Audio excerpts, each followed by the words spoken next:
My name is Amara, and this is the sound of my own shame. It is the scrape of a stiff bristled brush on cold ceremonial stone. It is the rasp of my ragged breath in the cavernous silence left behind by the pack's most sacred celebration. The great hall smelled of incense and spilled honey wine, and something else, something primal that clung to the very air. I was not meant to be here for the ceremony itself. I, the human ward, the quiet shadow, was only summoned afterward to erase the evidence of their joy, to clean what they had left behind. My knees ached, already raw from hours on the unforgiving floor. My fingers were chapped and stained. I was an afterthought, a utility, and I knew my place. It was here, in the dark, while the rest of the pack slept off their revelry. The king inspects at first light. Do not leave a single stain. The voice belonged to Celine, the beta's mate. Her tone was not unkind, merely dismissive, as one would speak to a piece of furniture. She pointed a slender finger toward the central altar, where a dark, viscous liquid had pooled. Blood mead, it will stain the stone forever if it sets. I simply nodded, my eyes fixed on the intricate patterns of the floor tiles. It will be clean, my lady. Her footsteps clicked away, echoing into nothingness. The king, the words sent an involuntary shiver through me. Alpha Kale, in 3 years of living on the fringes of his pack, I had never once stood in his presence. To a being of such immense power, a human girl who could not shift, who carried no scent of worth, was less than a ghost. Alone again, I allowed myself a moment of weakness. My hand slipped into the deep pocket of my rough-spun apron, my fingers finding the one secret I dared to keep, a small, cool disc of silver, worn smooth at the edges, my mother's locket. The clasp was broken, but inside was a tiny, faded portrait and a lock of her hair. "Your strength is a quiet river, Amara," she would whisper to me. "It runs deep, unseen, but it can carve through stone." I clutched it now, that secret anchor in a sea of loneliness. Silver was forbidden to those of my station, a metal that could harm a wolf, but this was all I had left of her. Returning to my task, I moved toward the altar. This was the heart of it all, where unmated wolves had offered themselves, where scents had mingled in a potent cocktail of desire and destiny. The basin held the remnants, crushed moonflowers, herbs I couldn't name, and the dark blood mead. The air here was thick, overwhelming. Pine and frost, wild musk and sun-warmed rock, each scent a declaration of a power I could never possess. As I leaned over to scrub, the locket chain caught on the rough stone edge. It slipped from my pocket, falling with a soft metallic ping into the basin. I froze, my blood turning to ice. Before I could snatch it back, a reaction occurred. A soft, silvery vapor hissed up from where the locket touched the ceremonial mixture. It was beautiful and terrifying, like liquid moonlight given form. The vapor swirled, not dissipating, but curling toward me. It wrapped around my wrist for a fleeting second, a sensation like cool silk and static, before sinking into my skin. I gasped, stammering back. A strange warmth bloomed where the vapor had touched, then spread through my veins. Nothing looked different, but everything felt different. The overwhelming sense in the hall sharpened, becoming distinct, layered. I could pick apart the threads of them, and beneath it all, I caught a new, faint fragrance rising from my own skin, like night-blooming jasmine and fresh falling rain. Panic, cold and sharp, seized me. I grabbed my locket, shoved it deep into my pocket, and scrubbed at the basin with frantic energy. Whatever had just happened was a transgression of the highest order. I had to erase it, had to finish and disappear before the first light of dawn. But the dawn came too quickly. I was gathering my buckets, my body screaming for rest, when the massive oak doors of the hall shuddered. Then they exploded inward, not with violence, but with the sheer force of the presence that filled the doorway. He did not merely enter, the space reconfigured itself around him. Alpha Kale. My breath vanished. Every story, every whispered description had not prepared him. He was tall, broad-shouldered, with hair the color of burnt midnight and eyes that, from across the hall, gleamed like chips of winter sky. He wore simple, dark clothing that did nothing to hide the lethal grace of his movements. Power rolled off him in waves, a physical pressure in the air that made my knees tremble. I dropped into the lowest curtsy I could manage, pressing my forehead almost to the cold floor I had just cleaned. I made myself small, invisible, a mouse hoping the hawk would pass by. His boots, fine, polished leather, came to a stop before me. The sound echoed in the silent hall. You. The single word was a low rumble vibrating in my bones. Yes, Your Majesty, I whispered, my voice a frail thing. Look at me. The command brooked no disobedience. Slowly, painfully, I raised my head. My gaze traveled up from the boots, past powerful legs, a torso of solid muscle, to his face. He was devastating. Sharp cheekbones, a strong jaw shadowed with stubble, and those eyes, a blue so pale it was almost silver, ringed with dark lashes. They were fixed on me with an intensity that felt like a brand. His nostrils flared. A wolf catching a scent, but that was impossible. I was scentless, human. His eyes widened, just a fraction, a crack in the impassive mask of the king. Your name. It was not a request. Amara, Your Majesty. He took a single step closer. The heat of him reached me, along with his scent, snow melting on pine, distant thunder, and the crisp, clean page of an old book. It was the most compelling thing I had ever smelled.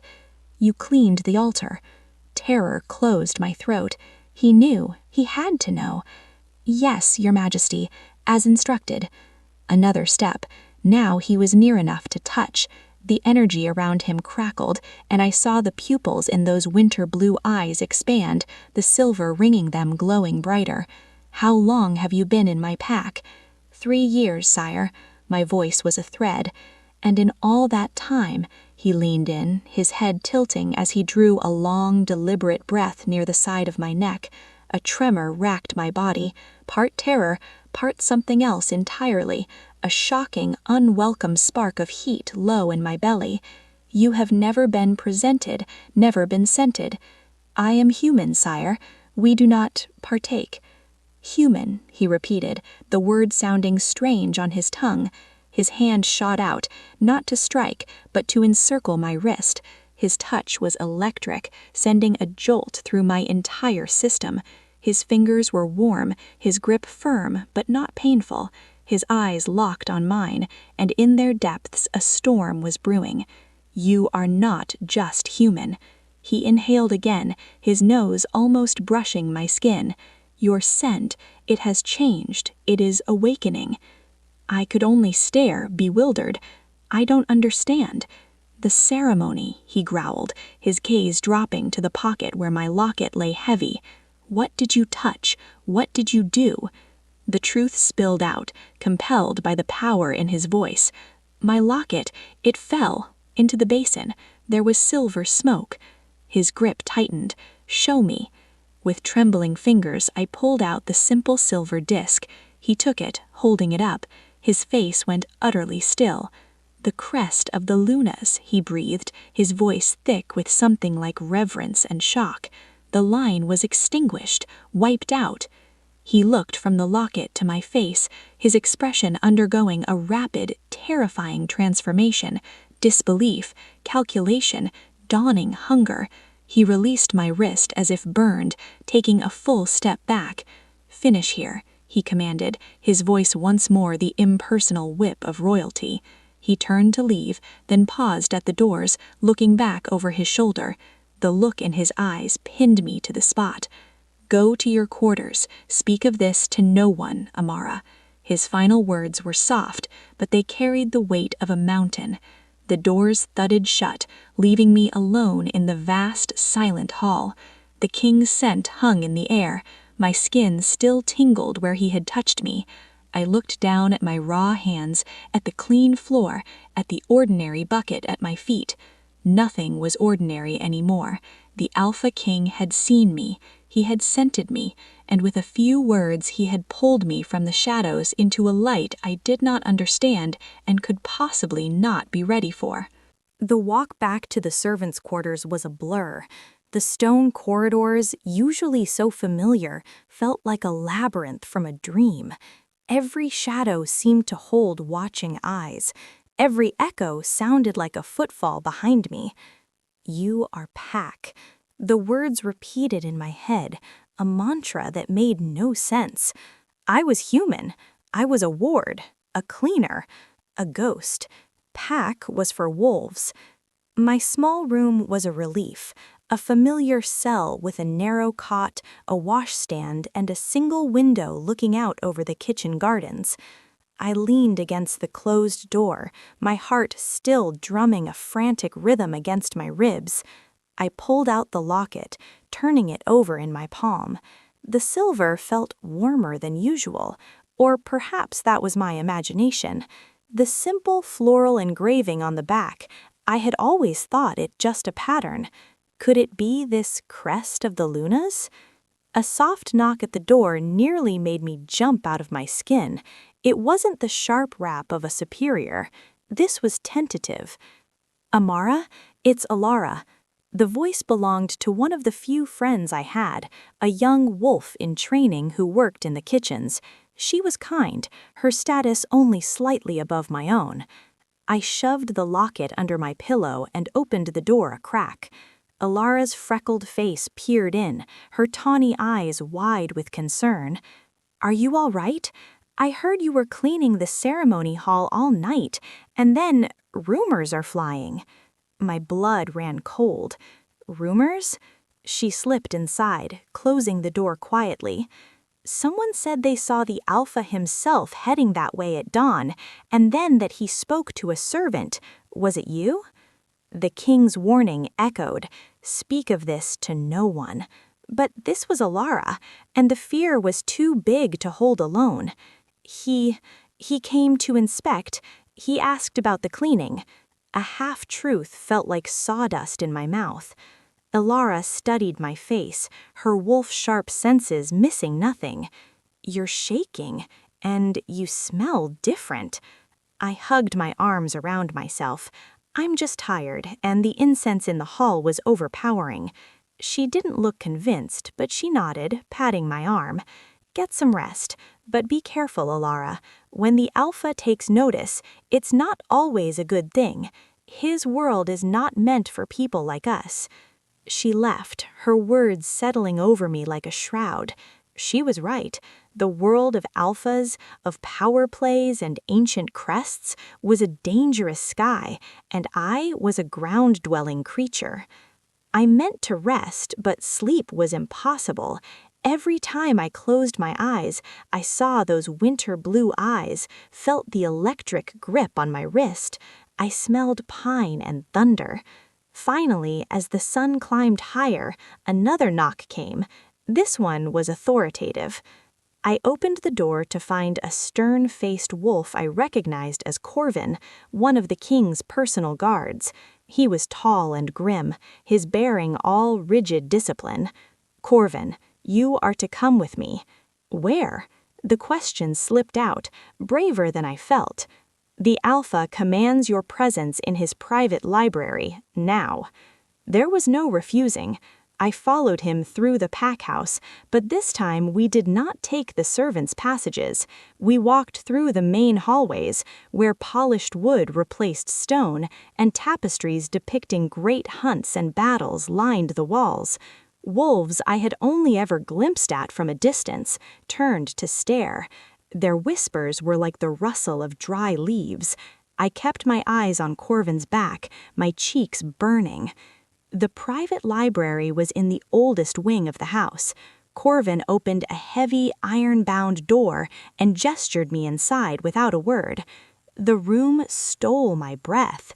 It was not large, but every inch was filled with knowledge. Floor to ceiling shelves groaned under the weight of books, scrolls, and strange artifacts. A fire crackled in a large hearth, and behind a massive desk of dark wood sat Alpha Kale. He was reading a heavy, leather-bound tome, but he closed it the moment I entered. The sound was final, like the closing of a tomb. Corvin withdrew, shutting the door, and I was alone with the king. "Sit," Kale said, gesturing to a chair opposite his desk. I obeyed, perching on the very edge, my hands knotted in my lap. The silence stretched, filled only by the pop of the fire. He studied me, his gaze so intense I felt physically dissected. "Your locket," Kale said finally. "Tell me of your mother." The directness threw me. She died when I was 12, a fever. She was human, like me. She was gentle. She loved music and herb lore." "And your father?" "I never knew him. My mother said he died before I was born. She would never speak of him." Kale leaned back, steepling his fingers. 3 years ago, you were brought to my borders by a traveling merchant, a human girl alone, with a letter claiming distant kinship to a low-ranked pack member who had since passed. You were given shelter as a ward, a charity case." His words were clinical, stripping my history bare. Anger, hot and surprising, flared in my chest. "It is the truth. I have no one." "You have me now," and the words were not a comfort, they were a claim. "The crest on your locket is that of the Luna Sanguinis, the blood moon priestesses. They were not human, Amara. They were a rare subspecies, the only beings capable of forging a true symbiotic bond with an alpha wolf. Their blood tempered the wildness in us. Their presence brought clarity, strength, peace. They were the ultimate prize and the greatest treasure a pack could possess." The room seemed to tilt. "You think I'm one of these priestesses? That's impossible. I can't do anything." "Your scent says otherwise," he stated, his voice low.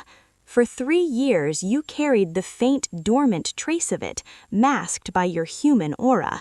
Last night, the ceremonial mixture, a potent catalyst for shifter biology, reacted with the lunar silver of your heirloom. It triggered your latent genetics. Your true scent is now emerging.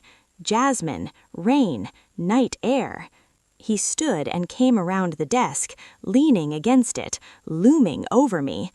"Do you know what happens when a Luna's scent blooms on the wind?" I could only shake my head, mute. "Every unmated alpha within 100 leagues will catch it. They will come. They will want you, not for who you are, but for what you represent. Power, legacy, dominion." His eyes glinted. "Alpha Daemon to the east is already on our border, demanding an audience on urgent trade matters. He has the keenest nose of any wolf I know."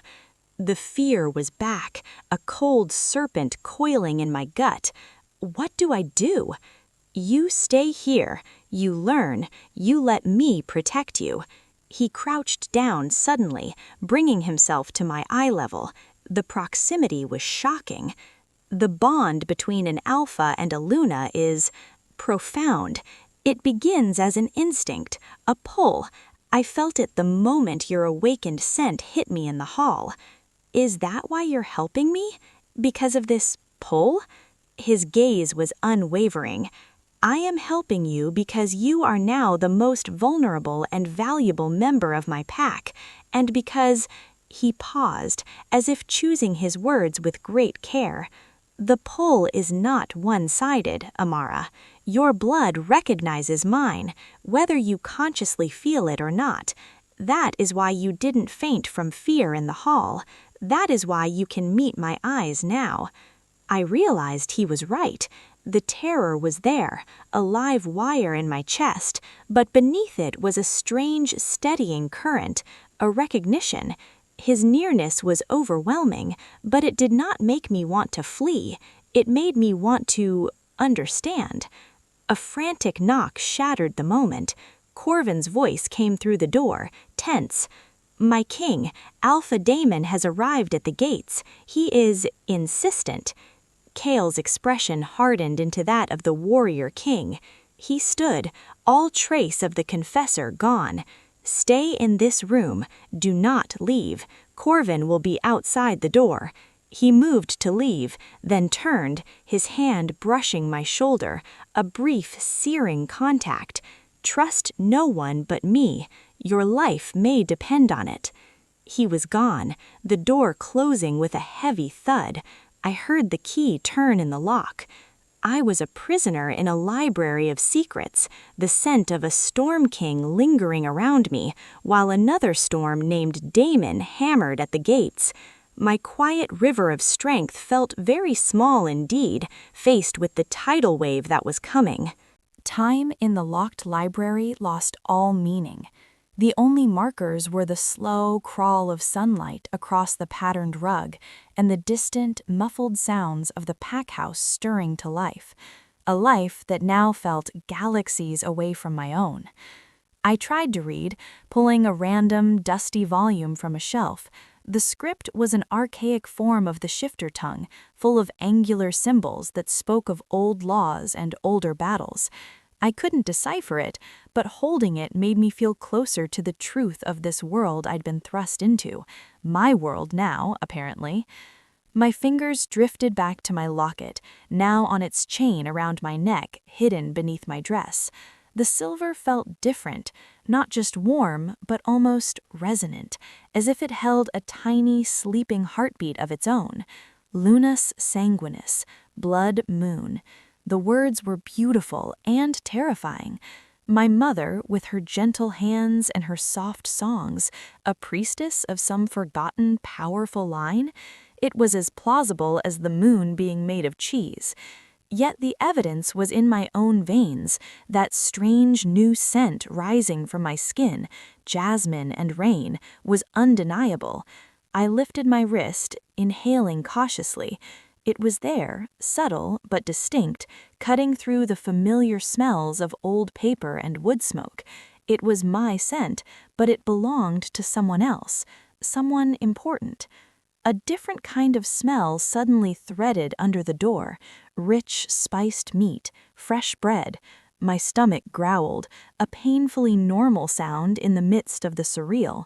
The key turned and Corvin entered, carrying a tray. He placed it on a small table without a word, his eyes scanning the room as if checking for threats. "How long must I stay here?" I asked, my voice sounding small. "Until the king decides otherwise," he replied, his tone neutral. He was a man of duty, nothing more. But as he turned to leave, he paused. "Eat. You'll need your strength." It was the closest thing to kindness I'd get from him. I ate the stew, savoring the normality of it, but with each bite the reality sank deeper. I was being hidden, protected like a treasure, or guarded like a secret. Perhaps there was no difference. The door opened just as I finished, but it wasn't Corvin. A woman stood there, elegant and severe, her dark hair swept into a flawless knot. Lyra, the head of household, a beta wolf whose authority over the domestic sphere was absolute. Her sharp green eyes assessed me in one sweeping glance, from my simple dress to my probably frightened eyes. "The king has ordered you moved to more suitable quarters," she stated, her voice crisp. "You are to come with me." "Moved? Where?" "To the guest wing, the Amber Suite." She said it as if it explained everything. To me, it meant nothing, but the slight tightening around her mouth told me it was significant. "You are to be prepared." "Prepared for what?" "For the world that now knows you exist," she said simply. "Gather your things from your old room. You have 5 minutes." My old room. The thought was a pang of grief for a life already gone. I followed her through the halls, now bustling with activity. Servants stopped their work to stare. Warriors paused their conversations. The weight of their collective gaze was a physical pressure. I was no longer a ghost, I was a spectacle. My few belongings fit into a small cloth bag: a second dress, a hairbrush, the wooden comb my mother had carved, a smooth river stone I'd kept for no reason. It took less than a minute. Lyra led me up a grand staircase to a wing of the house I had only ever cleaned under strict supervision.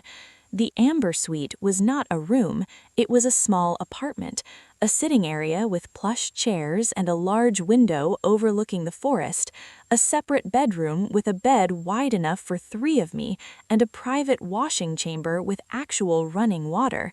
It was a gilded cage. "Baths will be drawn for you this evening," Lyra instructed. "Appropriate clothing will be provided. You are not to leave this suite without escort. Is that understood?" I nodded, too overwhelmed to speak. "Good."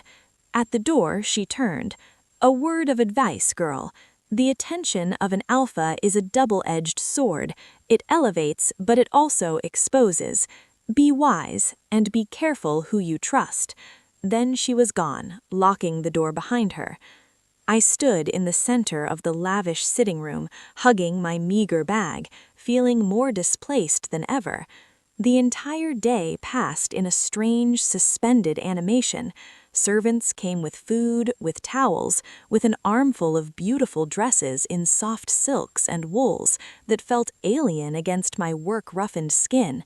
They averted their eyes, spoke in hushed tones. I was a problem to be managed. As twilight painted the sky in shades of violet and rose, a new tension seeped into the air.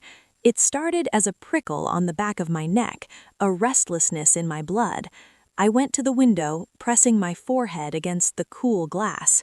Below, in the courtyard, torches were being lit. I saw Kale. He stood with a group of his warriors, including Corvin. His posture was rigid, his profile sharp in the flickering light. He was listening to a report, his head tilted. Then, as if sensing my gaze from 2 stories up, he turned. Our eyes met through the window pane. The distance did nothing to lessen the impact. That same electric current from the great hall, from the library, snapped taut between us. I couldn't look away. In that moment, I didn't just see the Alpha King. I saw the strain in the set of his shoulders, the fierce protectiveness in his eyes, the weight of a decision that involved me. He gave a single, almost imperceptible nod. A strange calm washed over me. The fear was still there, but it was joined by a thread of certainty. He was in the storm too. I was not alone in it. The moment broke as another figure entered the courtyard, a man I didn't recognize, but his aura screamed alpha even from afar. Tall, with hair the color of wheat, and a bearing that was all easy confidence. He clapped Kale on the shoulder in a gesture that was probably meant to look friendly, but seemed oddly possessive. Kale's response was polite but stiff. This had to be Damon. As they talked, Damon's gaze lifted, sweeping over the facade of the pack house. It passed over my window, paused, and returned. Even from this distance, I saw his smile widen, as if he'd found exactly what he was looking for. He raised a hand in a casual, acknowledging wave. I jerked back from the window, my heart hammering. He couldn't possibly see me in the dark room, could he? A wolf's senses. The lock on my door clicked. I spun around, expecting Lyra or a servant. Alpha Kale stood in the doorway. He filled the space, his presence sucking the air from the room. He had changed from his leathers into dark tailored trousers and a gray shirt that made his eyes look like glacial ice. He closed the door softly behind him. "He knows you're here," he said, his voice a low rumble. He didn't need to say who. How? He smelled the change in the air, the anxiety of the pack, the focus of the guards on this wing. Kale moved further into the room, his gaze taking in the untouched finery, my small bag on the floor. Damon has always been perceptive. It's what makes him dangerous. "What does he want?" I whispered. What every alpha wants when they scent a Luna, to claim her, to bind her power to his own. Kale stopped before me. He has formally requested an audience with you tomorrow. As a visiting alpha, under the laws of hospitality, I cannot refuse without cause. Panic fluttered in my throat. I don't want to see him.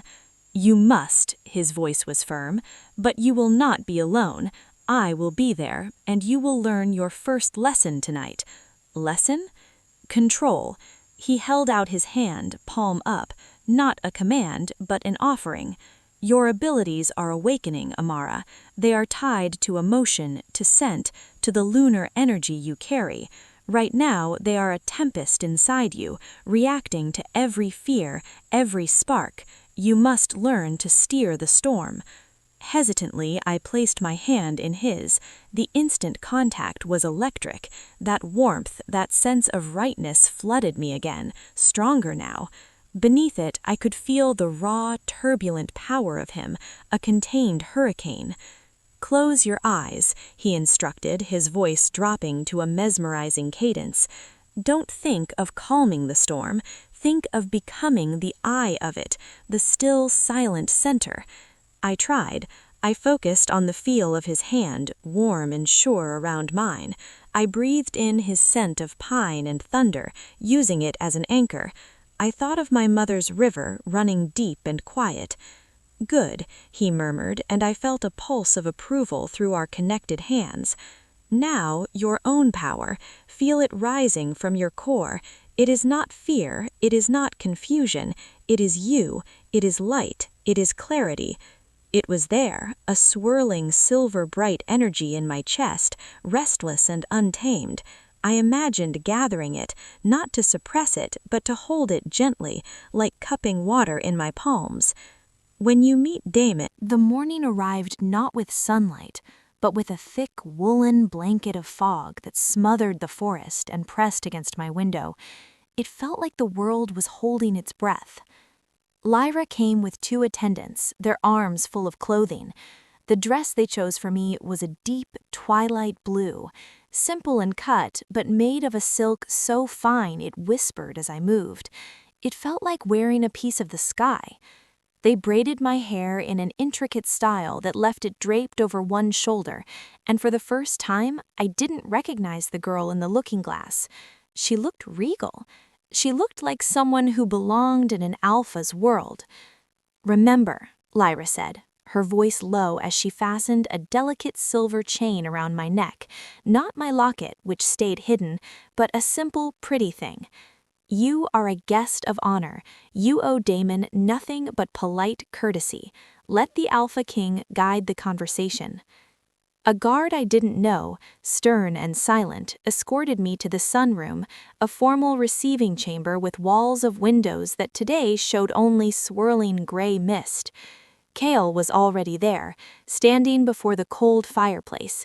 He turned as I entered, and his gaze swept over me. A flicker of something, approval? Surprise? Passed through his eyes before his expression settled into its usual impassive mask. You look appropriate, he said, which was hardly a compliment, but from him it felt like one. I feel like I'm playing a part, I admitted quietly. Today you are, the part of the enigmatic, newly discovered Luna. Say little, observe much. He stepped closer, his voice dropping. Remember the center, hold your light. Before I could respond, the double doors at the far end of the room opened. Corvin announced, Alpha Damon of the Eastern Howlers, and he entered. Damon was even more striking up close. His hair was indeed the color of ripe wheat, his eyes a warm, friendly amber. He moved with a predator's grace, disguised as a lounging stroll. His smile was wide and genuine, his scent a pleasant mix of sun-drenched fields and ripe apples. He was the opposite of Kale's winter intensity. Kale, old friend, he boomed, striding forward to clasp Kale's forearm in the traditional warrior's greeting. The borderlands are quiet, thanks to your vigilance. I bring greetings from my pack. Damon, Kale replied, his tone carefully neutral. Your arrival is unexpected. Opportunity seldom knocks at a convenient hour, Damon said, with a laugh, his eyes already sliding past Kale to land on me. The warmth in them intensified, becoming focused, appreciative. And this must be her, the rumor made flesh. He approached me, and I felt Kale's shift minutely, a shield at my back. Damon took my hand, not shaking it, but simply holding it, his thumb brushing my knuckles. His touch was warm, pleasant. There was no electric shock, no deep resonance, just pleasantness. Amara, he said, my name a caress on his tongue, a star born in the night. I am Damon. It is an honor beyond words to be in your presence.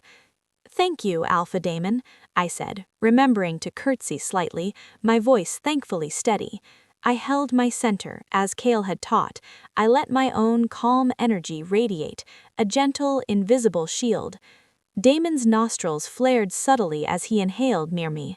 The warm amber of his eyes sparked with a deeper, hungrier gold. Jasmine and rain, he murmured, almost to himself. The stories did not do it justice. He released my hand, but his gaze held mine.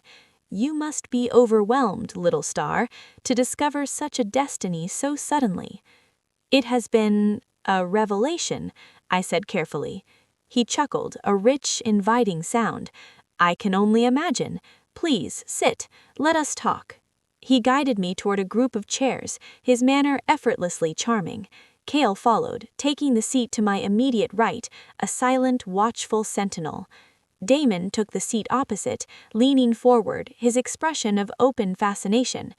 Kale tells me your lineage was unknown to you, a sleeping beauty awakened by chance. There is a poetry to that, don't you think?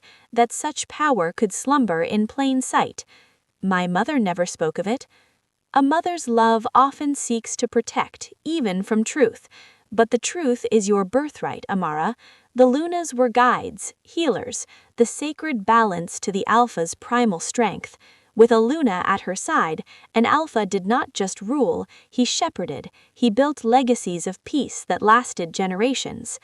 He spoke beautifully. His words painted a picture of purpose, of noble partnership. It was everything I might have wanted to hear. The Eastern Howlers, Damon continued, his eyes alight, have preserved more of the old ways than any other pack. Our archives hold the lost songs of the Lunas. Our most sacred grove is aligned with the lunar currents. For a Luna coming into her power, there is no better place to learn, to grow, to understand what she truly is. His gaze was intense, willing me to believe him.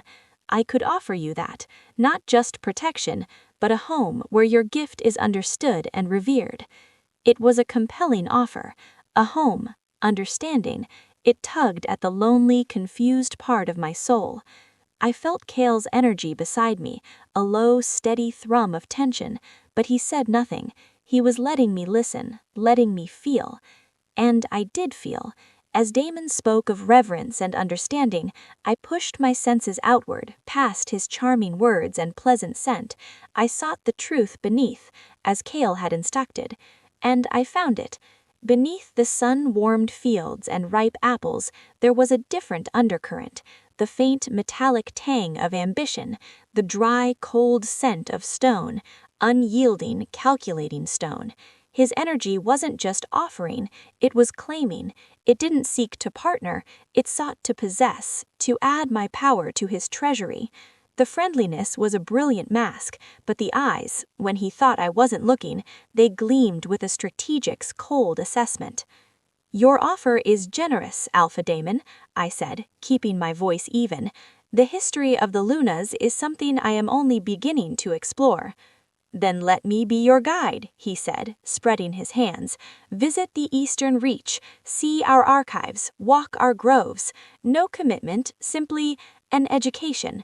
Kale cannot begrudge you that, can you, old friend? He shot a challenging, smiling look at Kale. Kale's voice was like gravel. Amara's education is my responsibility as she emerged in my territory. Territory is just land, Kale, Damon said with his smile never slipping. A Luna's allegiance is to her kind and to the Alpha who can best help her flourish. Surely you want what's best for her, or do you simply want what's best for the Blackwater pack? The air in the room grew heavy, the polite facade was cracking. I spoke before Kale could respond. Alpha Kale has offered me his protection and his counsel, I said, looking directly at Damon. For now, that is what I need, stability, to understand what is happening to me here before I look elsewhere. I infused my words with the calm energy I'd practiced, pushing it toward him not as defiance, but as unwavering clarity. Damon blinked, the charming mask slipping for a full second, revealing surprise. He hadn't expected such a firm, centered response. The calculating look returned, mixed with a new respect. Spoken like a true Luna already, he recovered smoothly. Caution is wise, but starlight is not meant to be hidden under a mountain. It is meant to shine for all to see. The audience concluded with more polite platitudes. Damon promised to remain in the territory for a few days, to pay his respects to the ancient sites. We all knew he was staying to watch, to wait, to try again. When he was gone, the silence in the sunroom was profound. I let out a breath I didn't know I'd been holding, my shoulders slumping. "You did well," Kale said quietly. He was standing by the window, staring out into the fog. "You held your center. You saw him." I saw the ambition beneath the charm, I said, joining him. "He doesn't want me, he wants the advantage I represent." Kale nodded. "He is the most dangerous kind of wolf because he makes the poison taste like honey." He turned to look at me, his gaze searching. "His offer of knowledge is not entirely false. The Eastern archives are renowned. It is a tempting thing for you." "Is it true that you just want what's best for your pack?" I asked, the question that had been hanging in the air since Damon voiced it. Kale didn't answer immediately. He looked back out into the shrouded world. "I am the alpha of the Blackwater pack. Their welfare is my soul's burden and my life's purpose. Yes, having a Luna would secure our future, would strengthen us against wolves like Damon. That is a truth I will not hide from you." He faced me again, his expression stark, honest. "But if you think my only interest is political, you did not feel what happened in your room last night. You did not see the peace you gave me, a peace I have not known since I took this throne. That was not about power. That was about—" He trailed off, as if the words were too foreign, too vulnerable to speak. "Balance," I finished softly. His eyes met mine, and in their winter blue depths I saw the unspoken confession. The pull was not just about legacy or strength, it was about two halves of a whole, recognizing each other in the dark. The fog burned away, revealing a world sharpened by clarity and dread. True to Kale's prediction, the rest of the day brought not one, but two more alphas to our gates. First came Alpha Thorn of the Stone Peak clan. Where Damon was sunshine and sly calculation, Thorn was the mountain itself. He arrived not on horseback, but on foot, having run the last 50 miles in wolf form, his massive gray pelt still shimmering with dampness from the fog. He shifted at the gate, a man even larger than Kale, with shoulders like boulders and a face carved by wind and war. A thick scar bisected his left eyebrow, pulling the corner of his eye into a permanent, grim squint. He smelled of crushed granite and cold, clear springs. His audience was brief and blunt. He stood in the sunroom, barely acknowledging the finery, his dark eyes fixed on me with an unnerving, unblinking focus. "Priestess," he rumbled, his voice like stones grinding together. He didn't bow. "The mountains are hard, the winds are cruel. Life there is a constant test. We do not have pretty words or hidden archives. We have strength, endurance, truth." He took a step forward, and the room seemed to shrink. "I offer you no palace. I offer you a place at the heart of a clan that will never break. Your light would not be coddled there. It would be tempered, made unbreakable. Think on it." He left as abruptly as he came, leaving behind the scent of stone and a profound, unsettling silence. His offer was the opposite of Damon's, not comfort, but challenge. a forge instead of a garden. The second arrival came just before dusk, Alpha Selene of the Whispering Woods. She was the first female alpha to present herself, and her energy was a revelation. Slender where Thorn was massive, with hair the color of dark maple bark and eyes like forest shadows, she moved with a silent, predatory grace. Her scent was loam, wild mint, and the faint sweet decay of autumn leaves. Her approach was different still. She did not come to the sunroom, but requested to walk with me in the private garden. Kale, after a tense moment of deliberation, agreed, but posted Corvin at every entrance. Selene walked beside me, her silence comfortable, observing the early evening flowers. "They see a tool," she said finally, her voice a soft contralto. "A key to power, a symbol of legacy. Damon sees a crown. Thorn sees a weapon. Kale," she glanced at me, a knowing look in her shadowed eyes. "Kale sees a puzzle that disrupts his carefully ordered world." "What do you see?" I asked, my breath misting in the cool air. "I see a young woman who has been told her whole life she is one thing, only to discover she is something else entirely. I see fear and courage battling that fear." She stopped, turning to face me. "The Whispering Woods are a matriarchy, Amara. Our power flows from the mother moon in a different way. We understand the cyclical nature of strength, the time to be soft, the time to be fierce. A Luna among us would not be an addition to an alpha's power. She would be the sister moon to our own. She would lead beside me, not behind me. She would have a voice, not just an influence." Her words resonated deeply. A voice, not a prize, not a tool, but a partner with agency. It was the most compelling offer yet, and it came from a place of genuine understanding. "Why are you telling me this?" I whispered. "They all tell me what they can give me. You're telling me what I could be." "Because the old stories of the Lunas say they chose with their souls, not their fears or their ambitions," Selene said, placing a cool, dry hand over mine where it rested on the garden wall. "Close your eyes. Breathe. Forget the alphas, the packs, the politics. What does your soul, Amara, the quiet river, want?" I did as she said. In the darkness behind my eyelids, I let go of Damon's honeyed poison, Thorn's harsh forge, and Kale's stormy protectiveness. I sought the river. It wanted peace. It wanted a home where it could run deep and true. It wanted to be seen not for the power it could carve, but for the life it could sustain. The image that came was not of grand archives or mountain fortresses, or even a sisterhood in the woods. It was simpler. A feeling of rightness, a sense of belonging that was both terrifying and exhilarating. I opened my eyes. Selene was watching me, a sad, gentle smile on her lips. "You already know, don't you? The bond has already whispered its name." Before I could answer, a wave of agitation washed over me. It wasn't my own, it was foreign, a spike of defensive alpha energy that made the hair on my arms stand up.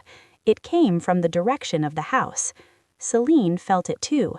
Her eyes narrowed. "Your Storm King is unsettled. My time here is done." She squeezed my hand. "Remember the question, Amara, not what you are offered, but who offers you a place to become who you are meant to be." She melted into the gathering twilight, leaving me with the scent of forests and a heart full of turmoil. Kale was waiting for me at the garden entrance, a silhouette against the warm light from the house. His tension was a live wire. "What did she say to you?" he asked, his voice low. "I asked me what my soul wanted," I said honestly, walking past him into the hallway. He fell into step beside me. "And what answer did you give her?" "I didn't need to give one, she saw it on my face." I stopped, turning to him. The hallway was empty. "Why are you so angry?" "I am not angry," he gritted out, but the low growl underpinning his words betrayed him. "I am vigilant. Selene is subtle. Her appeal is dangerous because it is reasonable." "Is it not unreasonable to want a voice, to want to be more than a symbol?" "Is that what you think you would be with me?" Kale said, Facing me, there was a raw edge to his voice I hadn't heard before. It wasn't kingly anger, it was something far more personal: insecurity. The realization stunned me. The invincible Alpha King was afraid, not of other alphas, but of losing something before he'd even had the chance to understand it. "I don't know what you would be with you, Kale," I said softly. "You tell me I am pack, you tell me you feel a bond, but you also tell me I am a responsibility, a political asset. You hide me, you train me, you speak for me. When do I get to speak for myself? When do I get to know you, not just the king?" He stopped, facing me, the jaw working. The storm in his eyes was chaotic, vulnerable. For a long moment he said nothing. Then he did something that shattered every expectation. He let out a long, slow breath, and the formidable alpha aura around him dimmed, not gone, but pulled inward, allowing a different man to step forward. The man I'd glimpsed in the library, weary and wondering. "You're right," he said, the words seeming to cost him. "I have been treating you as a crisis to be managed. For that, I am sorry." He ran a hand through his dark hair. "Knowing you is not a simple thing. My life has been duty, strategy, defense. There is no room for mysteries that feel like coming home." My heart caught with a sudden fierce tenderness. "Come," he said, his voice gentler. "There is something I want to show you, not as your alpha, not as your protector, but as Tail." He didn't lead me to the library or the training yard. He took me to the northern wing of the house, to a small, unassuming door I'd never noticed. He unlocked it and we entered a room that was clearly his private sanctuary. It was Spartan: a large desk, a single comfortable chair, and a wall of maps. But on another wall were not weapons or trophies, but books, well-worn, loved books, poetry, history, philosophy. And on the desk, beside a half-finished report, was a small, intricate model of a star system, carved from wood. "You built this?" I asked, drawn to it. "A distraction," he said, sounding almost shy. "The universe is vast and orderly. It comforts me." This was the truth beneath the king, a man who carried the weight of hundreds, who found solace in the silent, predictable dance of distant stars. My heart ached with a sudden, fierce tenderness. "This is who I am, Amara," he said, standing beside me, looking at the model. "A warrior who prefers quiet, a king who doubts Kale, a man who has felt alone at the center of a crowded room for a long time." He turned to me, his winter blue eyes holding mine without shields. "The bond I feel isn't just about power or peace for my pack. It's the silence lifting. It's the loneliness receding. I cannot promise you an easy life if you choose to stay. I can only promise you that I see you, not the Luna first, but the woman who endures, the quiet river. And I would be honored if you would let me stand beside it." It was the most honest thing anyone had ever said to me. No grand promises, no flattery, just a stark, beautiful offering of shared truth. Tears pricked my eyes, not of fear, but of profound recognition. "Thank you," I whispered, "for showing me." A comfortable silence settled between us, filled only with the soft tick of a clock and the sound of our breathing. For the first time since my world had turned upside down, I felt not like a problem, but like a person, seen. The moment was shattered by a sound that froze my blood in the veins. The pack house transformed into a fortress under siege. Guards moved with new urgency, their faces grim. The air crackled with the combined pressure of half a dozen alphas prowling the borders of Kale's land. Their howls had ceased, but their presence was a constant, oppressive hum against my newly awakened senses. I was taken back to the Amber Suite, but this time Lyra was there with Corvin and 2 other senior warriors. "The king has called a council of the moon," she informed me, her usual crispness edged with tension. "It will be held at the sacred clearing 3 nights hence under the full moon. All claiming alphas must attend. You will be presented. You will hear their formal suits, and then," she met my eyes, "then you will make your choice before the moon reaches its zenith." 3 days. The finality of it was a cold stone in my stomach. Until then, Corvin added, his hand on the hilt of his sword, you do not leave this room without a full guard. The howls were not just announcements, they were distractions. Some may try to reach you before the council, to influence you, or to take you. The next 72 hours were an exercise in controlled terror. I was a focal point, a still eye in a hurricane of activity I could only hear through the door. The march of boots, low, urgent conversations, the occasional distant, sharp bark of command. Kale did not come. His absence was a physical ache, but I understood. He was shoring up his defenses, negotiating the treacherous waters of hosting so many rival powers. My only company was my own spiraling thoughts and the occasional servant with meals. I practiced my centering exercises until I could summon that calm pool within seconds. I held my locket and tried to feel a connection to the mother I never truly knew. I replayed every conversation. Damon's charm, Thorne's bluntness, Celine's empathy, Kale's vulnerable honesty. On the second night, the attempt came. I was drifting into a fitful sleep when a new scent trickled under the door. Not pine thunder, not sun apples, not stone or loam. This was cloying and sweet, like rotting lilies and burnt sugar. It made my head swim, my thoughts turn sluggish and warm. A compulsion to open the door, to walk out into the hallway seeped into my muscles. Scent manipulation, a low, cunning power. One of the alphas was trying to lure me out. Panic cut through the fog. I fought the compulsion, scrambling for my center. I grabbed my locket, focusing on its cool silver reality, on the memory of my mother's true scent, lavender and bread dough. My strength is a quiet river. I chanted it in my mind, pushing against the invasive, sugary command. The compulsion pulsed, growing stronger, more insistent. A whispered voice, smooth as oil, seemed to coil in my ear.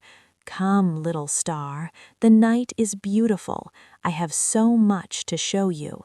It was Damon's voice, but corrupted, stripped of its charming warmth, revealing the ruthless core beneath.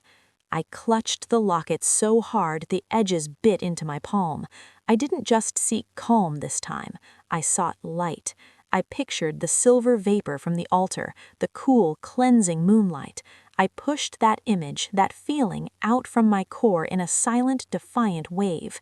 There was a sharp, pained hiss from the other side of the door, and the cloying scent vanished as if snuffed out.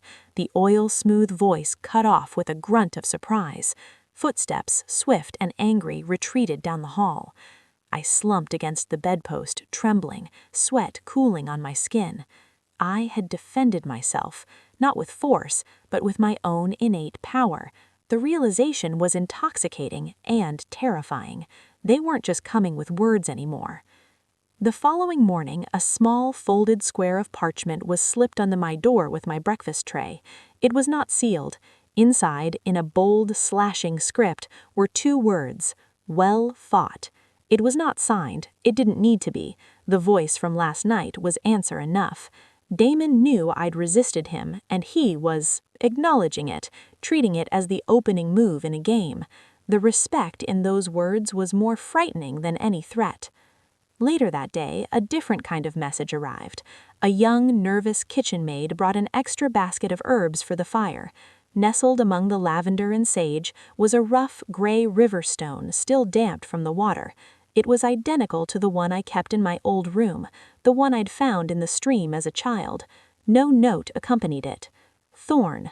His message was as blunt as he was, a reminder of simplicity, of endurance, of a connection to the earth that needed no words.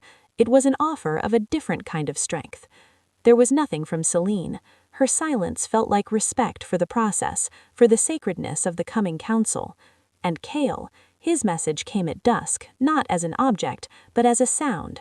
Standing at my window, I heard it, a single pure note from a wooden flute drifting up from the direction of his private garden. It was a mournful, ancient melody, one my mother used to hum, a lullaby of the old forests. He couldn't have known that. He must have heard it in my memories, through the bond we were both trying to understand. It wasn't a claim. It was a gift, a piece of my past returned to me. Tears streamed down my face as I listened. In that melody was everything he couldn't say in front of his warriors or his rivals: understanding, connection, a promise that my past would not be lost even in this frightening new future. The day of the council dawned clear and cold. The full moon would rise just after sunset. The pack house was a hive of silent, purposeful activity. When Lyra came to prepare me, the dress was not silk, but a simple, high-necked gown of undyed white linen. It was the traditional attire for a Luna at a moon council, she explained, a blank slate, a soul awaiting its shape. My hair was left unbound, flowing down my back. My mother's locket was the only ornament I wore, resting openly against the white fabric. I looked like a sacrifice. I felt like a judge. Corvin and 5 other warriors escorted me not to a carriage, but to the edge of the forest. The sacred clearing was a mile into the woods, accessible only on foot, a journey meant to be a meditation. The path was lined with silent Blackwater Pack members, their heads bowed in respect as I passed. Their faith in this process, in their king, in me, was a weight on my shoulders. Kale waited at the tree line. He was dressed in formal black, the silver clasp of his cloak bearing the howling wolf crest. He looked every inch the Alpha King, remote and powerful, but when his eyes found mine, the mask slipped for just a second, and I saw the man from the star room, anxious, hopeful. He offered me his arm. "The path is yours to walk, Amara, but I will walk beside you." We entered the forest together. The silence was profound, broken only by the crunch of our footsteps on frosted leaves and the distant call of an owl. The bond between us thrummed with a new intensity, a live wire of shared anticipation and dread. No matter what happens tonight, know that you have changed things. You have reminded an old, tired king that there is more to strength than dominion. For that, I will be forever grateful. I had no words. I simply leaned slightly into his arm, drawing strength from his solid presence. The sacred clearing opened before us suddenly, a perfect circle of moonlight in the dark woods. Tall, standing stones marked its perimeter, ancient and moss-covered. In the center, a flat altar stone, and around it, in a wide circle, stood the Alphas. Damon gleaming in gold and brown, a benevolent smile on his face. Thorn, a monolith in gray fur and leather, arms crossed. Celine, dressed in dark green, her expression serene and watchful, and 3 others I had not formally met, a fierce-looking alpha from the coastal marshes, a pair of brothers from the southern plains who shared a tense, unified oath. Their combined power hit me like a wall as we stepped into the clearing. It was a turbulent sea of dominance, ambition, and desire. My knees buckled. Kale's grip on my arm tightened, holding me up. "Steady," he murmured into my ear. "Remember your center, your light. This is your circle now." He led me to the altar stone and released me. I stood before it, facing the ring of powerful beings. The full moon crested the trees, bathing the clearing in brilliant silver light. It fell upon my skin, upon my locket, and I felt it, a surge of energy, clean and cool and immense, flooding my veins. The scent of jasmine and rain blossomed from me, filling the clearing, cutting through the musk of wolf. The Council of the Moon had begun. The pack house transformed into a fortress under siege. Guards moved with new urgency, their faces grim. The air crackled with the combined pressure of 6 alphas prowling the borders of Kale's land. Their howls had ceased, but their presence was a constant, oppressive hum against my newly awakened senses. I was taken back to the Amber Suite, but this time Lyra was there with Corvin and 2 other senior warriors. "The king has called a council of the moon," she informed me, her usual crispness edged with tension. "It will be held at the sacred clearing 3 nights hence under the full moon. All claiming alphas must attend. You will be presented. You will hear their formal suits, and then," she met my eyes, "then you will make your choice before the moon reaches its zenith." 3 days. The finality of it was a cold stone in my stomach. Until then, Corvin added, his hand on the hilt of his sword, you do not leave this room without a full guard. The howls were not just announcements, they were distractions. Some may try to reach you before the council, to influence you, or to take you. The next 72 hours were an exercise in controlled terror. I was a focal point, a still eye in a hurricane of activity I could only hear through the door. The march of boots, low, urgent conversations, the occasional distant, sharp bark of command. Kale did not come. His absence was a physical ache, but I understood. He was shoring up his defenses, negotiating the treacherous waters of hosting so many rival powers. My only company was my own spiraling thoughts and the occasional servant with meals. I practiced my centering exercises until I could summon that calm pool within seconds. I held my locket and tried to feel a connection to the mother I never truly knew. I replayed every conversation: Damon's charm, Thorne's bluntness, Celine's empathy, Kale's vulnerable honesty. On the second night, the attempt came. I was drifting into a fitful sleep when a new scent trickled under the door. Not pine thunder, not sun apples, not stone or loam. This was cloying and sweet, like rotting lilies and burnt sugar. It made my head swim, my thoughts turn sluggish and warm. A compulsion to open the door, to walk out into the hallway seeped into my muscles. Scent manipulation, a low, cunning power. One of the alphas was trying to lure me out. Panic cut through the fog. I fought the compulsion, scrambling for my center. I grabbed my locket, focusing on its cool silver reality, on the memory of my mother's true scent, lavender and bread dough. My strength is a quiet river. I chanted it in my mind, pushing against the invasive, sugary command. The compulsion pulsed, growing stronger, more insistent. A whispered voice, smooth as oil, seemed to coil in my ear. Come, little star, the night is beautiful. I have so much to show you. It was Damon's voice, but corrupted, stripped of its charming warmth, revealing the ruthless core beneath. I clutched the locket so hard the edges bit into my palm. I didn't just seek calm this time. I sought light. I pictured the silver vapor from the altar, the cool, cleansing moonlight. I pushed that image, that feeling, out from my core in a silent, defiant wave.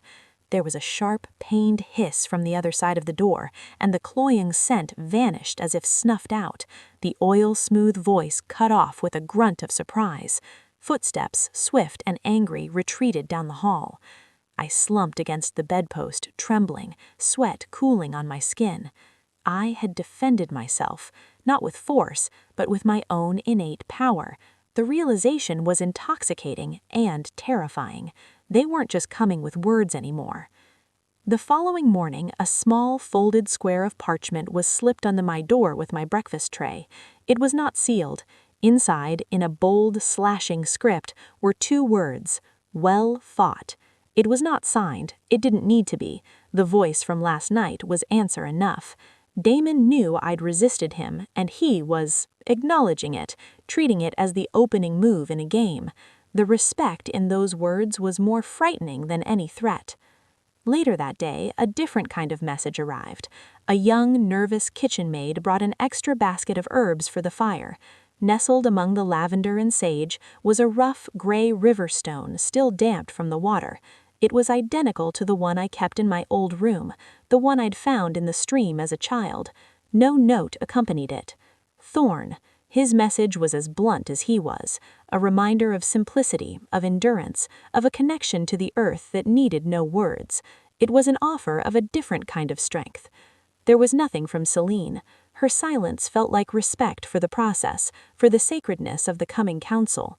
And Kale, his message came at dusk, not as an object, but as a sound. Standing at my window, I heard it, a single pure note from a wooden flute, drifting up from the direction of his private garden. It was a mournful, ancient melody, one my mother used to hum, a lullaby of the old forests. He couldn't have known that. He must have heard it in my memories, through the bond we were both trying to understand. It wasn't a claim. It was a gift, a piece of my past returned to me. Tears streamed down my face as I listened. In that melody was everything he couldn't say in front of his warriors or his rivals: understanding, connection, a promise that my past would not be lost even in this frightening new future. The day of the council dawned clear and cold. The full moon would rise just after sunset. The pack house was a hive of silent, purposeful activity. When Lyra came to prepare me, the dress was not silk, but a simple, high-necked gown of undyed white linen. It was the traditional attire for a Luna at a moon council, she explained, a blank slate, a soul awaiting its shape. My hair was left unbound, flowing down my back. My mother's locket was the only ornament I wore, resting openly against the white fabric. I looked like a sacrifice. I felt like a judge. Corvin and 5 other warriors escorted me not to a carriage, but to the edge of the forest. The sacred clearing was a mile into the woods, accessible only on foot, a journey meant to be a meditation. The path was lined with silent Blackwater Pack members, their heads bowed in respect as I passed. Their faith in this process, in their king, in me, was a weight on my shoulders. Kale waited at the tree line. He was dressed in formal black, the silver clasp of his cloak bearing the howling wolf crest. He looked every inch the Alpha King, remote and powerful, but when his eyes found mine, the mask slipped for just a second, and I saw the man from the star room, anxious, hopeful. He offered me his arm. "The path is yours to walk, Amara, but I will walk beside you." We entered the forest together. The silence was profound, broken only by the crunch of our footsteps on frosted leaves and the distant call of an owl. The bond between us thrummed with a new intensity, a live wire of shared anticipation and dread. No matter what happens tonight, know that you have changed things. You have reminded an old, tired king that there is more to strength than dominion. For that, I will be forever grateful. I had no words. I simply leaned slightly into his arm, drawing strength from his solid presence. The sacred clearing opened before us suddenly, a perfect circle of moonlight in the dark woods. Tall, standing stones marked its perimeter, ancient and moss-covered. In the center, a flat altar stone, and around it, in a wide circle, stood the Alphas. Damon gleaming in gold and brown, a benevolent smile on his face. Thorn, a monolith in gray fur and leather, arms crossed. Celine, dressed in dark green, her expression serene and watchful, and 3 others I had not formally met, a fierce-looking alpha from the coastal marshes, a pair of brothers from the southern plains who shared a tense, unified oath. Their combined power hit me like a wall as we stepped into the clearing. It was a turbulent sea of dominance, ambition, and desire. My knees buckled. Kale's grip on my arm tightened, holding me up. "Steady," he murmured into my ear. "Remember your center, your light. This is your circle now." He led me to the altar stone and released me.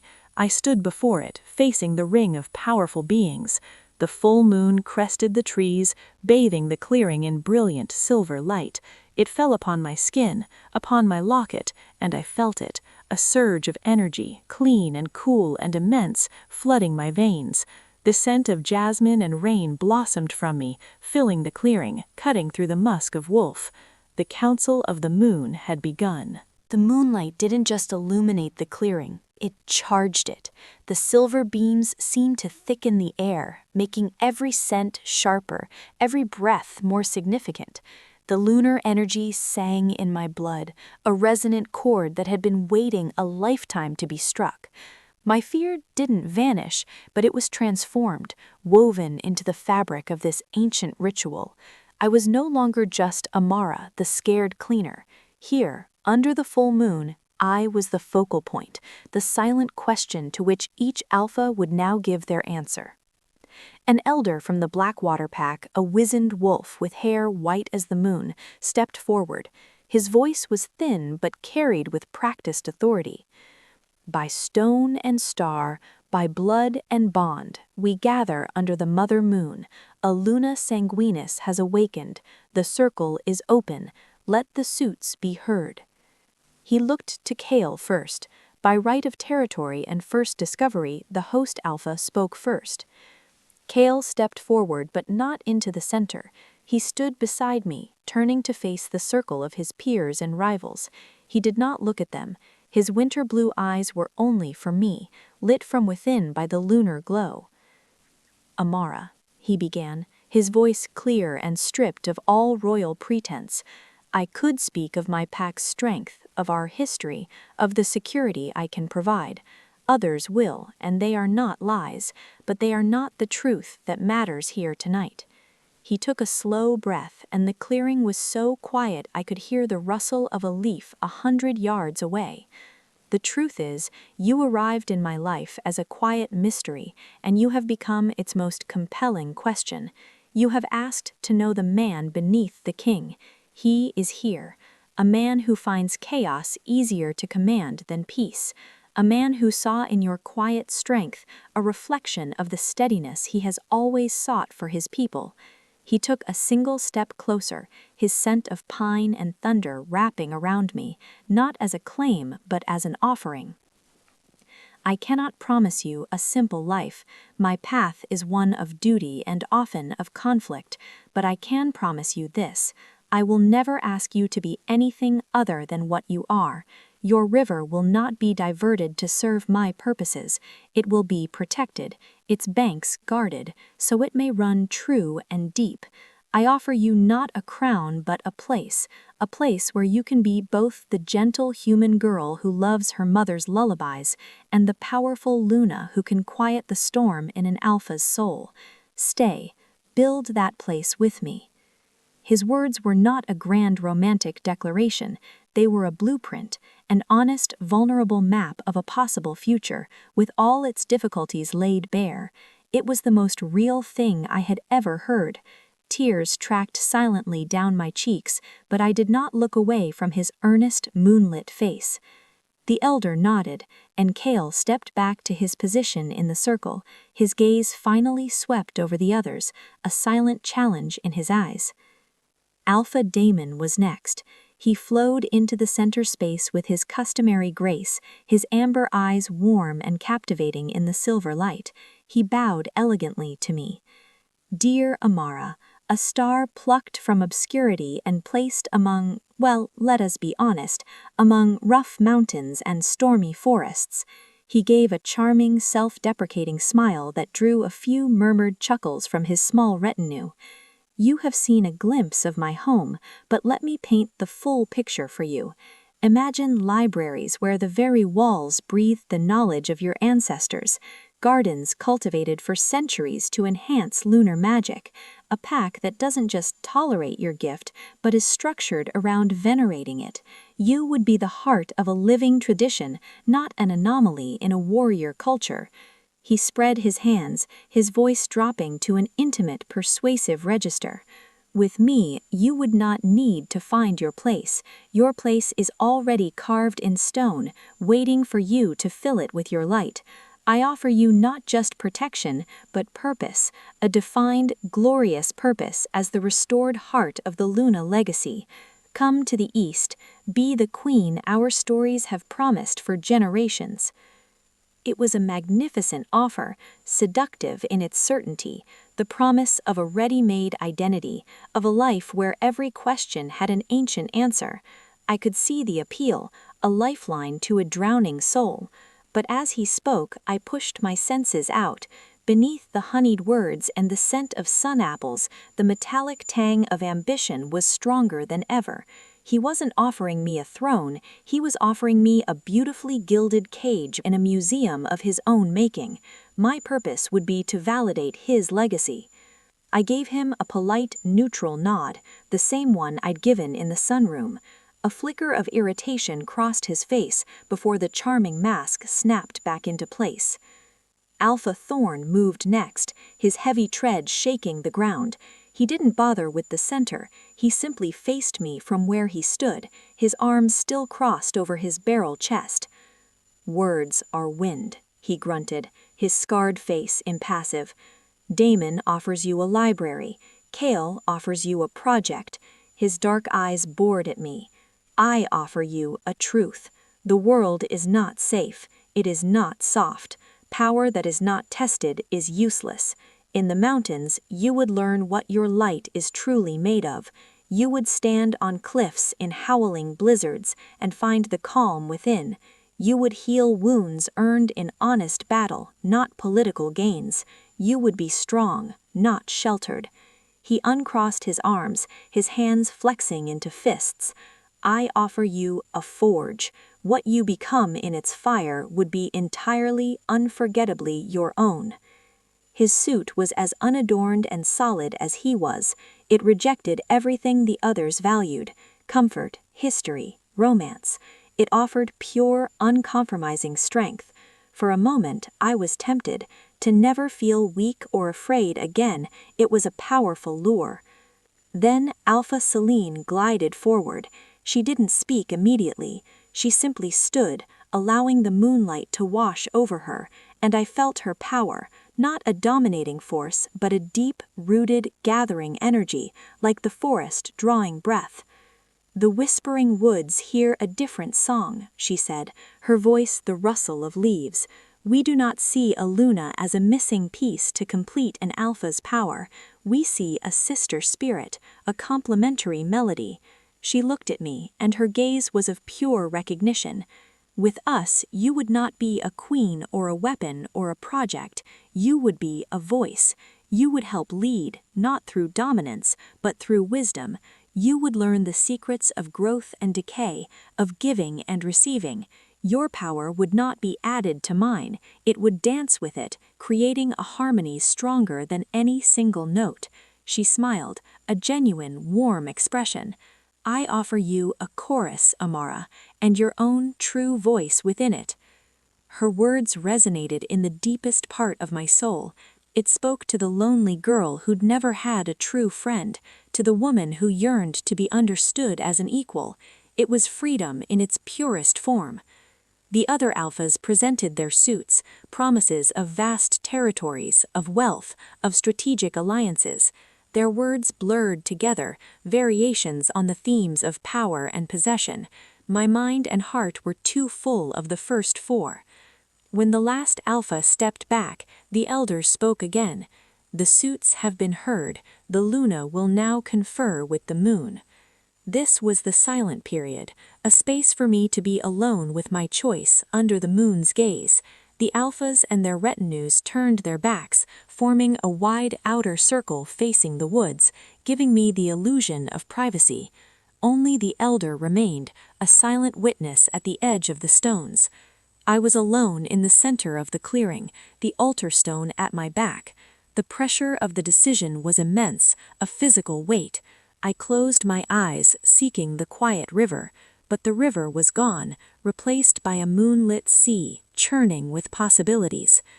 Damon's legacy, Thorn's strength, Selene's sisterhood, Kale's partnership. I touched my locket. "What does your soul want?" Selene's question echoed. I thought of the library, of a life preordained by ancient texts. It felt like another kind of servitude. I thought of the mountains, of a harsh, glorious test that would erase the person I had been. I thought of the forest sisterhood, a beautiful dream of equality and song. And I thought of the storm king with the wooden stars, who saw the river and wanted to walk beside it. My soul didn't want a predefined role. It didn't want to be shattered and remade in a forge. It didn't just want a friendly chorus.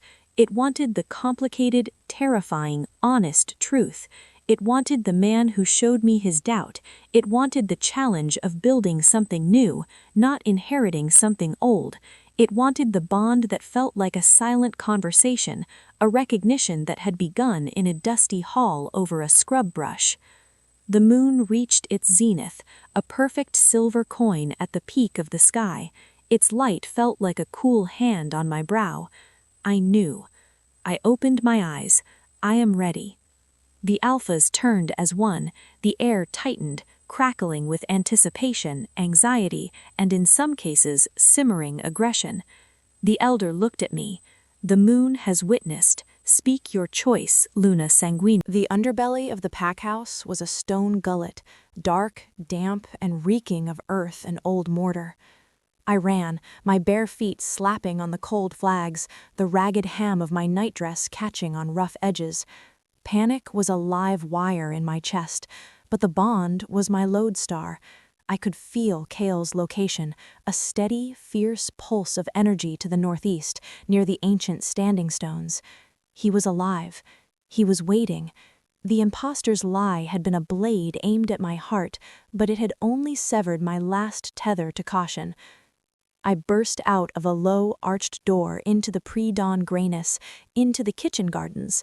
The air was biting cold, frosting my breath. I oriented myself toward the pulse of the bond and ran again, cutting across frosted herb beds, my nightdress tearing on a thorny rose trellis. Shouts erupted from the house behind me. The alarm had been raised. I didn't look back. The forest loomed ahead, a wall of shadow. The designated path to the ring of elders would be watched, likely by Damon's people. I plunged into the woods off-trail, the undergrowth tearing at my legs, branches whipping my face. I was a human girl, weak, slow, unprepared for this, but I was also a Luna, and the moonlight, though fading, seemed to guide my steps, illuminating roots before I tripped, opening faint animal trails before me. The bond pulled me onward, a magnetic need growing stronger with every step. I could feel his anger now, a clean, burning fire, and his worry, a sharp, distracting thread of it, was directed at me. He knew I was in danger. He could feel it through our connection. "I'm coming," I thought desperately, pushing the sentiment down the bond, not knowing if it could work that way. "I'm safe. I'm coming to you." The forest began to thin, the gray light strengthened. I could see a larger clearing up ahead, surrounded by massive lichen-covered monoliths twice the height of a man, the ring of elders. Figures stood in the open space.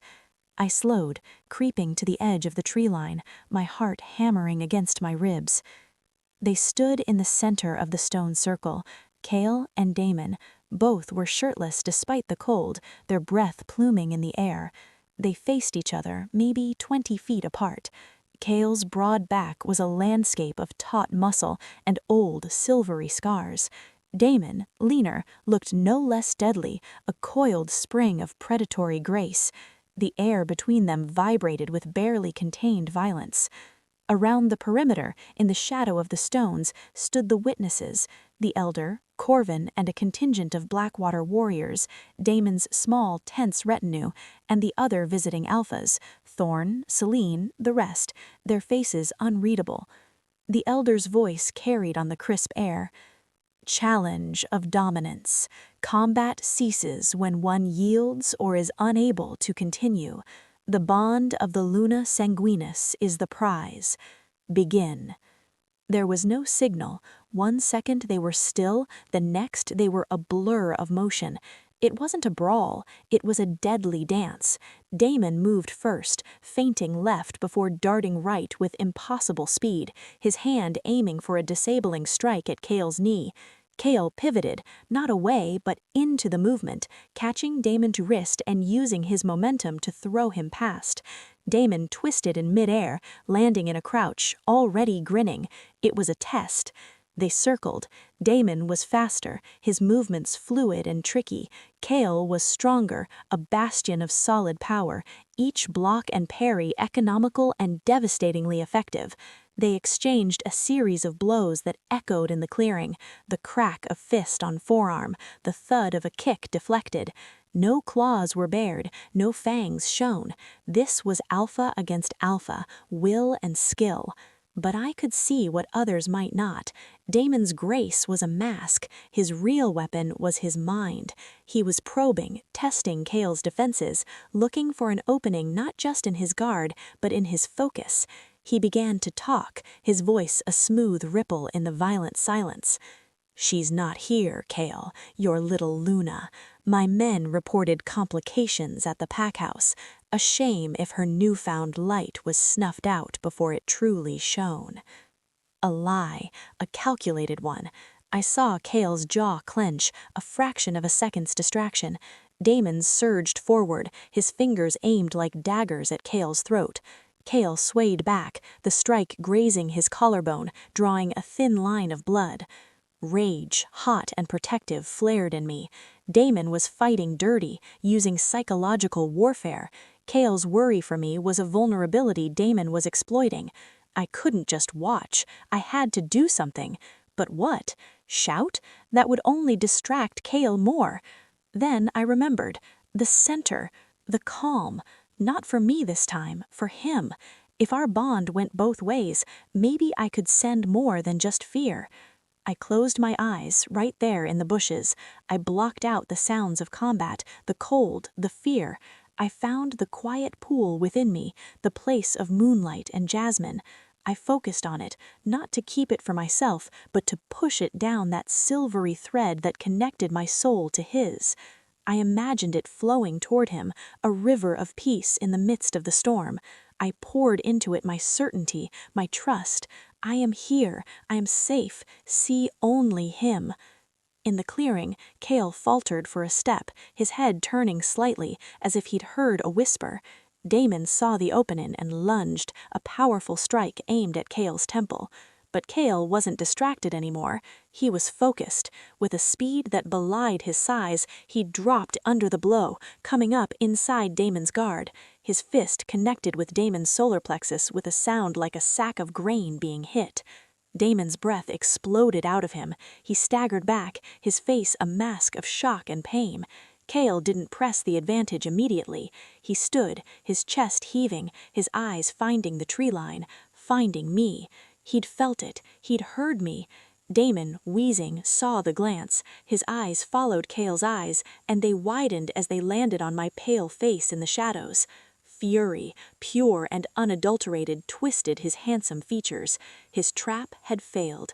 I was here, and I was helping Kale. "You," he snarled, the charming alpha gone, replaced by something vicious. "You interfere with sacred combat." "The bond is part of the combat, Damon, or did you forget that too, along with your honor?" Kale advanced, his power swelling, the air crackling around him. "You sent a man to steal her in the night. You broke the covenant of the challenge. This is no longer about the Luna. This is about the integrity of this pack and the safety of what is mine."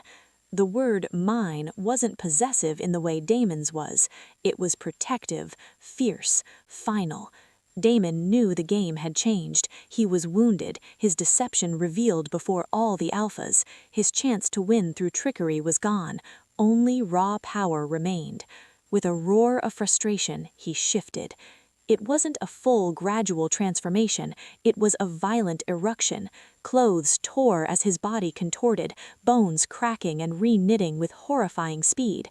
In seconds, where a man had stood was a massive wolf, with fur the color of darkened gold, and eyes burning with amber fury. He was huge, powerful, all primal rage. A gasp went through the witnesses. Shifting in a dominance challenge was the nuclear option, an admission that human skill had failed, a move to the most brutal, instinctual level. It was rarely done, for it risked death. Kale didn't hesitate. He met his transformation with his own. His shift was just as fast, but it seemed more controlled, a seamless flow from man to beast. Where Damon's wolf was sleek and furious, Kale's was a monster of shadow and storm. His fur was deepest black, tinged with silver at the tips, like frost on midnight. He was even larger than Damon, his shoulders a mountain range of muscle, his winter blue eyes now glowing with an eerie, intelligent silver light. The two colossal wolves faced each other in the stone circle, the air thick with the scent of aggression and wild magic. The fight recommenced, and it was terrifying. They came together in a crash of fur, fang, and claw. Snarls ripped the morning air. They were a whirlwind of violence, moving faster than my eyes could track.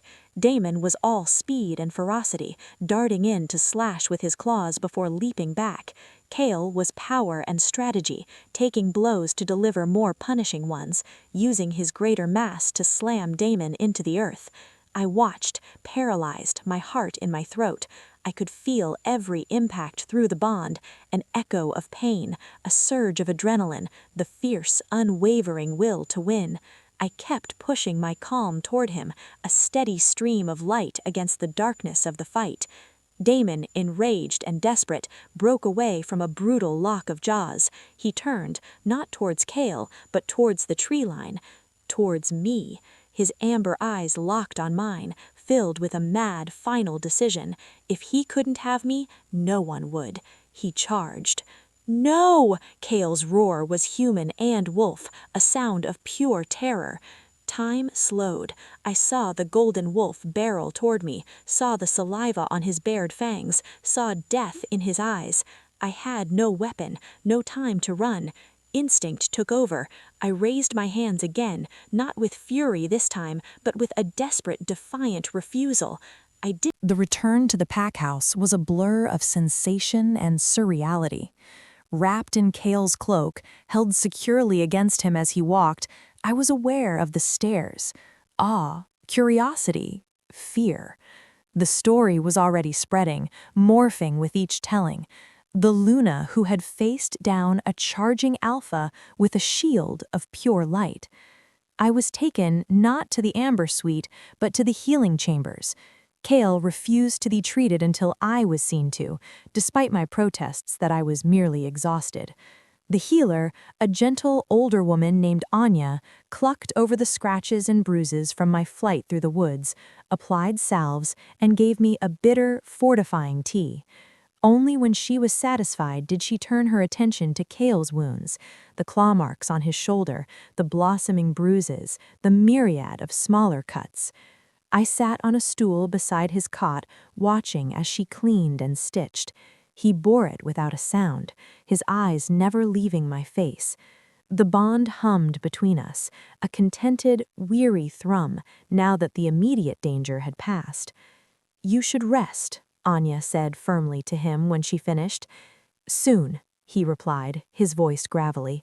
But his gaze was on me, a question in his eyes. "I'll stay," I said softly, answering the unspoken ask. When the healer left, the quiet of the chamber settled around us, thick with unspoken thoughts. The adrenaline was fading, leaving behind a deep, trembling exhaustion and the dawning immensity of what had happened. "You projected a shield," Kale said finally, breaking the silence. He wasn't accusing, just stating a wondrous fact. I've read of Lunas creating calming fields, influencing emotions, even healing, but a physical barrier of energy, that was thought to be myth. "I didn't know I could do it," I whispered, looking at my hands. They looked ordinary again. I just refused to let him touch me. "That's the heart of it," he said, shifting to sit up straighter, wincing slightly. "Your power is an extension of your will, your sense of self. Damon violated that on every level, the challenge, the trap, the attack. Your spirit rebelled in the most fundamental way." He shook his head, a faint smile touching his lips. "You were magnificent." The praise warmed me more than the tea had. "You were terrifying and wonderful." I reached out, my fingers hovering over the bandage on his shoulder. "Does it hurt?" "Less than the thought of losing you," he said simply. The raw honesty still had the power to steal my breath. "When I saw him turn toward you, I have never known such fear. I felt it, through the bond. It's how I knew to send you the calm. It's a two-way path." He nodded slowly. "It seems we are both students of this new connection." He studied me, his expression turning serious. "Damon is exiled, but he is not the only one who wanted you. The display today, it will not deter others. It may inspire them. Your power is now undeniable and publicly witnessed." The warmth faded, replaced with a familiar chill. "What does that mean?" "It means our path will not be simple," he said, holding my gaze. "You are no longer a hidden secret or a political prize. You are a power in your own right. The Luna who stood in a sacred circle and chose her alpha. The Luna who defied a charging wolf with her will alone. Packs will seek alliance. Enemies will see you as a threat to be eliminated. Our bond must be our strength, our private fortress. He was offering no false comfort. He was giving me the truth, as he always did. The storm won one battle, but the skies were never truly clear. And us? I asked, my voice small. What happens to us now that the challenge is over? He was quiet for a long moment. The bond is affirmed but not yet sealed, Amara. The final ritual, under the moon, it is a profound commitment. It would tie our life forces together, not just our wills. My injuries would become yours to bear. Your sorrows would become mine to share. It is a joining of paths, irrevocably. He looked down at his hands, then back at me, his eyes vulnerable. The choice to complete it, that is still yours. You have seen the danger my life contains. You have felt the weight of my world. I would understand if you wished to remain as you are, bound in choice but not in soul, protected by my pack, free to explore your power without being chained to my battles. He was giving me an out. After all of it, the discovery, the training, the counsel, the fight, he was still offering me a choice, not as an alpha to a Luna, but as a man to a woman he respected enough to set free. It was the final test, and my answer was the easiest one I had ever given. I stood up from the stool and moved to sit on the edge of his cot. I took his hand, leasing my fingers with his. The familiar current flowed, warm and sure. "Kale," I said, my voice firm. I didn't choose the safe path in that clearing. I didn't choose the easy legacy or the quiet sisterhood. I chose the Storm King who showed me his stars. I chose the man who fights for what's his with honor and who protects what's his with everything he has. I squeezed his hand. My soul chose yours. I don't want a half bond. I don't want to be a protected guest in your storm. I want to be the calm within it. I want to share the weight, feel the bond, walk the path, all of it. The relief that washed over his face was a sunrise. He brought my hand to his lips, pressing a fervent kiss to my knuckles. It was a gesture of reverence, of gratitude, of a love that was too new and too vast to name. "Then we will," he vowed with emotion in his voice. "When the moon is next full, we will seal it." The next days were a strange interlude of peace and preparation. Damon and his men were gone, escorted to the border under armed guard. The other visiting alphas departed, their agendas forever altered by what they had witnessed. Thorn left with a respectful nod, Celine with a promise of future dialogue between our packs. Life in the Blackwater pack settled, but the atmosphere had changed. Where I had been looked upon with curiosity or disdain, I was now met with a new, deepening respect. I was not just the Luna by choice, I was the woman who had saved their alpha's claim, and possibly his life, with a power that was uniquely mine. Kale, true to his word, did not hide me. He integrated me into the life of the pack. I sat in on his morning audiences, not to rule, but to observe, and occasionally to sense the truth behind a petitioner's words. I walked the perimeter with him, learning the territory that was now my home. I spent hours in the library, not just reading about Lunas, but about history, law, diplomacy, subjects I would need to understand as his partner. And we trained, not just control, but exploration. Under Anya's guidance, I discovered a nascent ability to accelerate healing, to soothe not just emotional turmoil, but physical pain. We practiced in the garden, with Kale as my anchor and my test subject. I learned to extend my calming field to a small group, to create a pocket of peace amidst chaos. One afternoon, a week after the challenge, we were in the garden.